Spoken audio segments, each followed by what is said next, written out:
A'udzubillahi minasyaitonirrajim. Bismillahirrahmanirrahim. Assalamualaikum warahmatullahi wabarakatuh.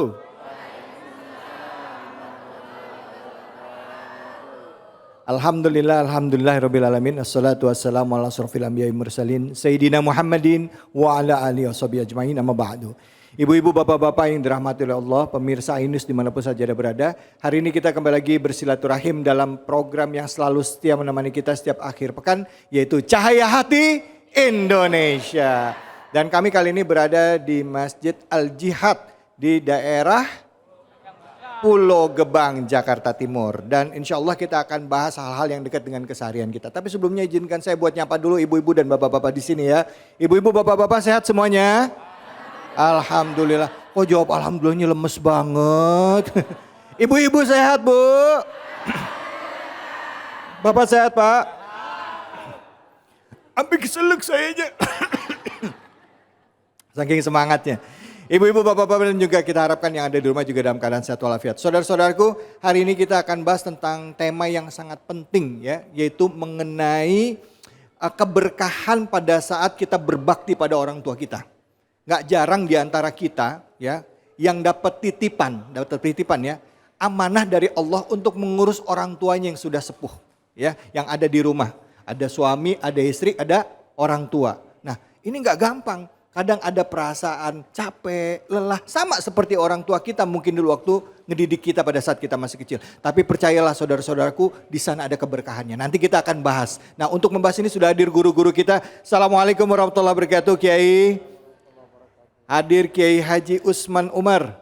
Beliau terima kasih banyak atas waktunya sudah hadir di sini, Kiai. Dan juga hadir bersama kita Ustadz Subhan Nur. Assalamualaikum warahmatullahi wabarakatuh.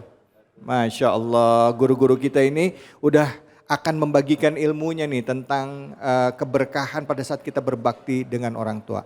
Tapi ada juga sebuah peristiwa yang terjadi beberapa waktu yang lalu yang mungkin bisa jadi pelajaran buat kita. Ya, kita lihat sama-sama tayangannya, ini dia. Pembunuhan satu keluarga di Magelang akhirnya terungkap. Pelaku adalah anak kedua korban, berinisial DDS. DDS sebelumnya sudah diamankan oleh polisi tak lama setelah polisi melakukan olah tempat kejadian perkara di lokasi penemuan mayat di Dusun Prajenan, Desa Mertoyudan, Kabupaten Magelang.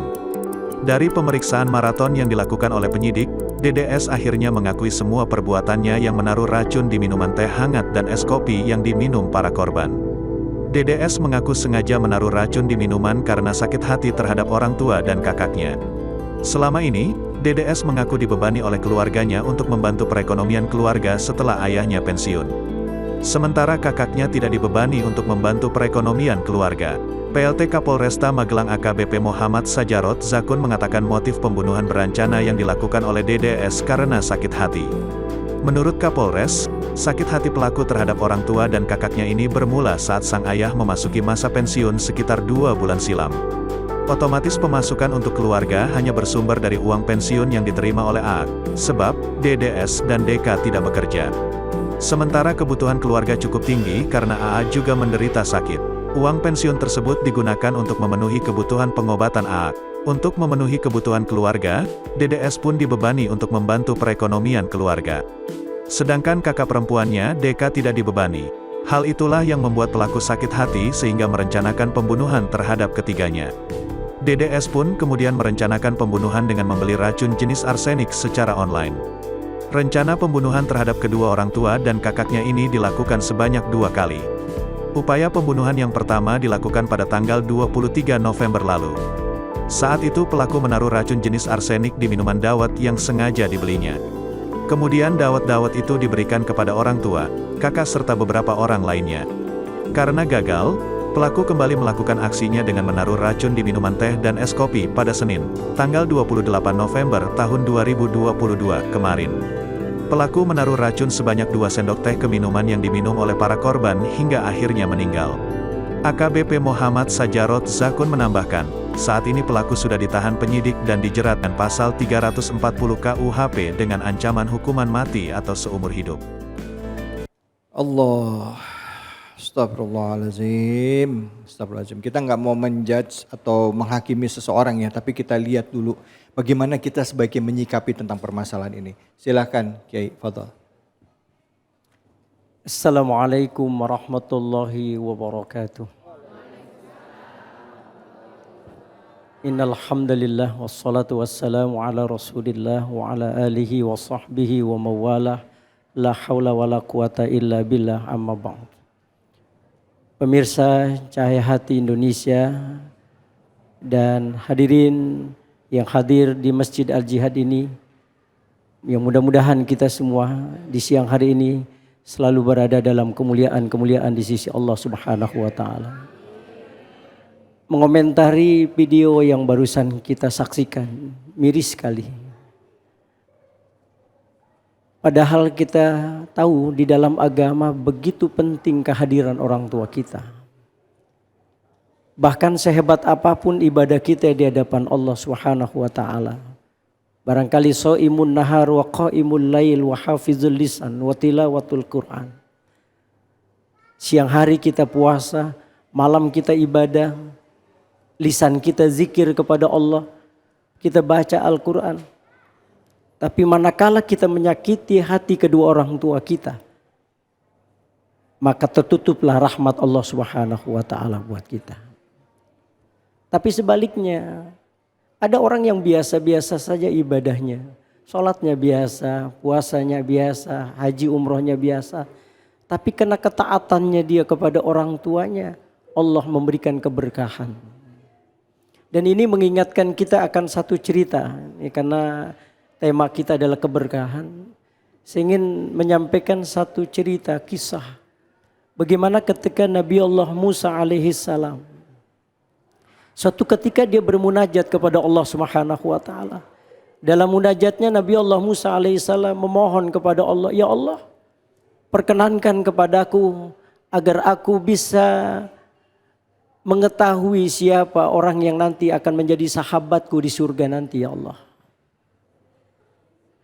Maka Allah kemudian memberitahukan kepada Nabi Allah Musa alaihissalam bahwa sahabatnya yang akan mendampingi Nabi Allah Musa di surga adalah seorang anak muda. Satu riwayat pedagang daging di pasar. Nabi Allah Musa alaihissalam diberikan oleh Allah ciri-ciri orang yang akan mendampingi Nabi Allah Musa alaihissalam. Maka kemudian Nabi Allah Musa alaihissalam mendatangi anak muda si pedagang daging di pasar yang menurut Allah Subhanahu wa taala yang akan mendampingi beliau nanti di surga. Ketika Nabi Allah Musa menemui anak muda ini, kemudian anak muda ini diminta oleh Nabi Allah Musa agar mengizinkan Nabi Allah Musa bisa hadir di rumahnya. Maka diajaklah oleh anak muda ini Nabi Allah Musa alaihissalam ke rumahnya. Nah, sampai di rumah anak muda ini mengolah masakan yang begitu indah, begitu enaknya, begitu nikmatnya. Lalu kemudian setelah itu dibawanya masakan itu masuk ke dalam kamar. Diperhatikan oleh Nabi Allah Musa alaihissalam.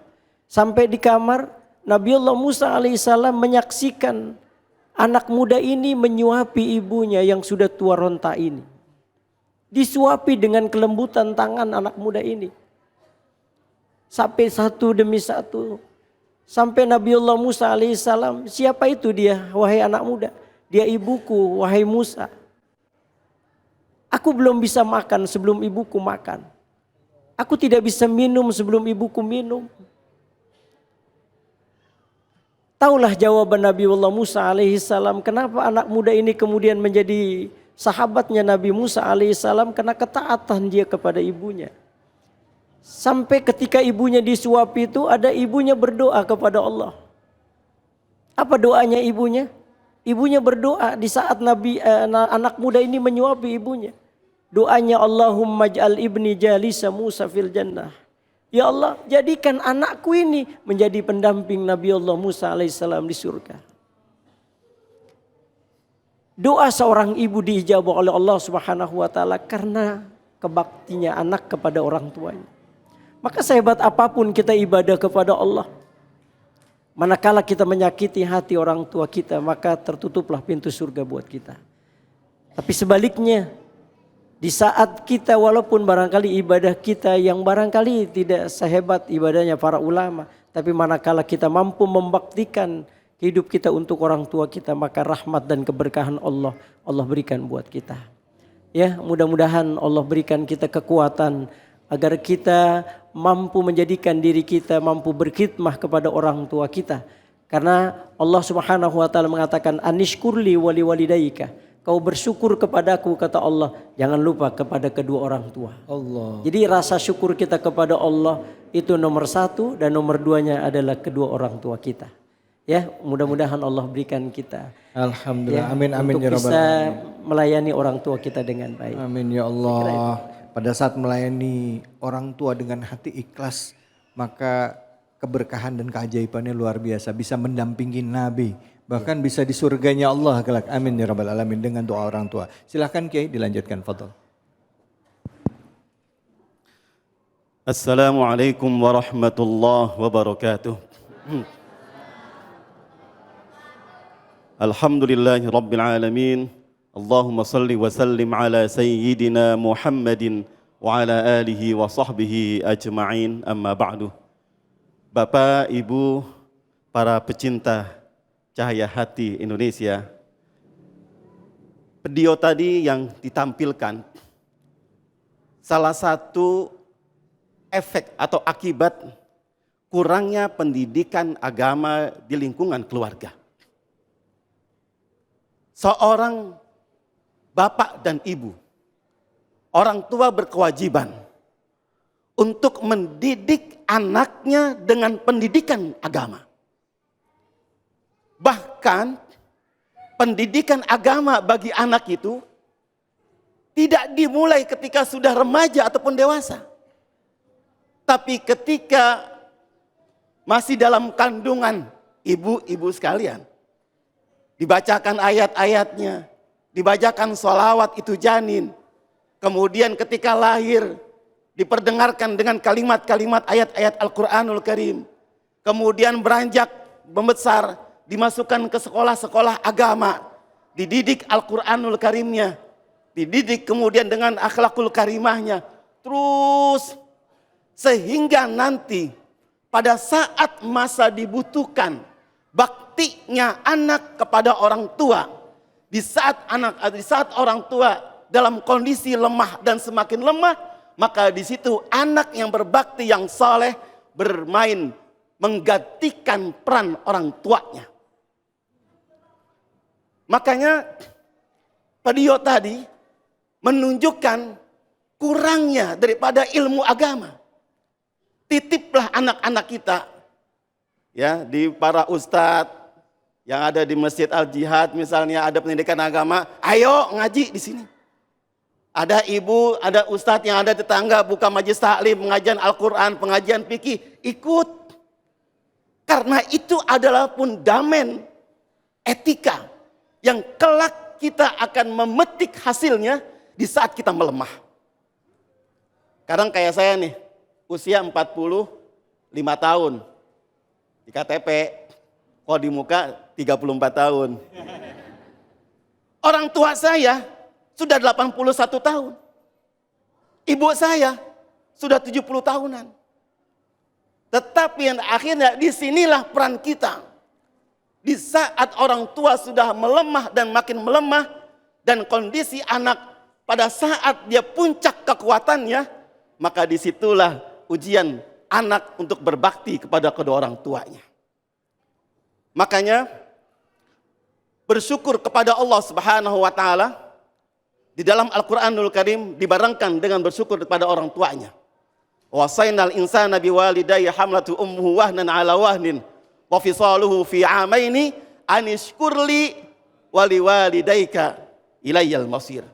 Tidak akan diterima syukur seorang hamba kepada Allah Subhanahu wa taala kalau orang tuanya masih menangis lantaran kedurhakaan anaknya. Tidak diterima sedekah anak di jalan Allah Subhanahu wa taala kalau orang tuanya masih merintih karena kedurhakaan anaknya. Makanya harus ada keseimbangan. Bersyukur kepada Allah Subhanahu wa taala akan memberkahi hidup kita, dibarengi dengan dikuatkan dan bersyukur kepada orang tua akan menambah keberkahan dunia dan akhirat kita. Assalamualaikum warahmatullahi wabarakatuh. Waalaikumsalam warahmatullahi wabarakatuh. Nah, Ibu tadi udah dijelasin ya tentang kisah tadi ya. Sekarang saya jadi ada pertanyaan nih Kiai ya. pertanyaan saya itu kan tadi, anak itu wajib buat ngurus orang tuanya. Artinya begini, kalau dia mengurus orang tuanya, menjaga orang tuanya dengan hati ikhlas, akan dapat keberkahan. Nah sekarang gimana kalau dia udah ngurus orang tuanya, jaga orang tuanya, tapi orang tuanya marah-marah mulu sama anaknya. Nah terus diomelin mulu anaknya. Nah kira-kira tuh gimana tuh Ustaz? Buat nahan sabarnya tuh gimana Ustaz? Kalau sampai kelepasan marah dosa enggak? Tapi nanti jawabnya ya Ustaz ya.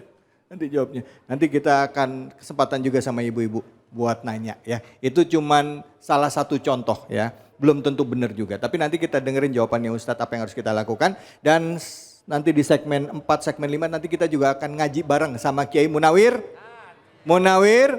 Ngaji ceria. Jadi jangan kemana-mana, tetap di Cahaya Hati Indonesia.